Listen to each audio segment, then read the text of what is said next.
लाभ पायी उत्तम मामा तुमच्या चरणामध्ये लाभे, तुमच्या सेवेमध्ये लाभे, तुमच्या मेंढू माऊलीच्या सेवेमध्ये लाभे.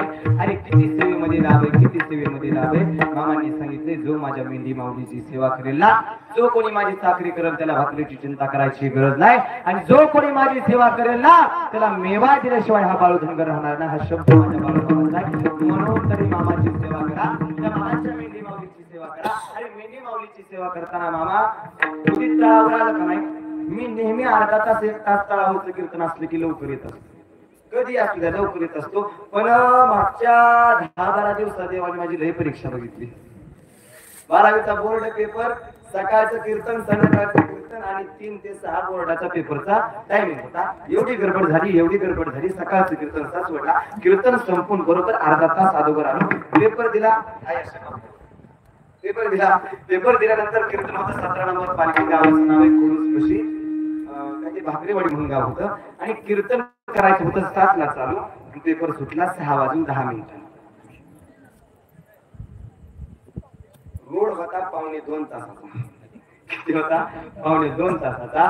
पण मामा सेवा करून घ्यायचं म्हणल्यावर घेतात. मी ते येळे मामा म्हणून तिथे एक सेवक आहेत, त्यांना म्हणलं कारभारी मामा आमचे माझे जिवलग मित्र आहेत बरं का, ते आमचे कारभारी मामा असतील दादा लिंगरे. तुम्ही म्हणलं मामा मला वेळ भरपूर होणार गेला. ते म्हणजे महाराज सावकाश शांत या, काही चिंता करायची गरज नाही, तुमच्यासाठी आम्ही वेळ वाढवून देऊ. ऐका, कीर्तन चालू झालं 7:45 वाजता. 8ला कीर्तनकारांनी बोलायला सुरुवात केली. कीर्तन संपलं 9:30ला. चिंता एवढी होती, अख्खा दिवस एवढं टेन्शन आलं. पेपरचं टेन्शन वेगळं, कीर्तनाचं एवढं टेन्शन होतं. पण चिंता करायची गरज नव्हती हे मला कधी कळलं ज्यावेळी बाळूमामाने आपल्या दिवसाचा दिनक्रम माझा चांगल्या प्रकारे घालवला. अरे कुठल्याही गोष्टीची चिंता करायची गरज नाही, कुठल्याही गोष्टीची फिकर करायची गरज नाही. जर आपली मामांवरती खरी निष्ठा असेल ना, मामा हे मी करणार नाही, मामा हे तुम्ही माझ्याकडून करून घ्यायचं, अशी जर मनामध्ये भावना असेल ना, तर मामा प्रत्येक संकटाला धावून येतात, प्रत्येक अडचणीला धावून येतात. का तर मामाने सांगितले, अरे जर तुम्ही माझ्यावरती निष्ठेने भक्ती करत असाल, प्रेम करत असाल, आदर असेल, जिव्हाळ असेल ना,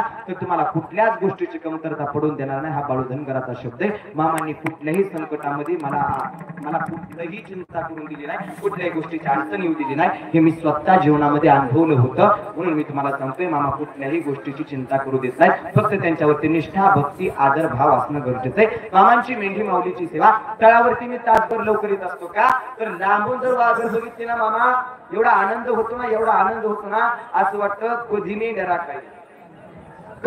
खाईल. पण देव इकडं बी देतोय भरपूर, इच्छा बी होती इकडे यायची, पण इकडे बी भरपूर देते. रोज कार्यक्रम चालू, त्यामुळे वेळ मिळत नाही. मी मामांना सांगितले, मामा जसा वेळ मिळेल असं मी सेवेला येईल. आणि ती वाघर दिसल्यानंतर काय सुंदर वाटतं, काय मामाच्या मेंढ्या सुंदर वाटतात. आणि मामांच्या मेंढ्या जर चरत असतात ना, त्यावेळी पाहायला जो आनंद असतो तो आनंद कुठंच नाही. काय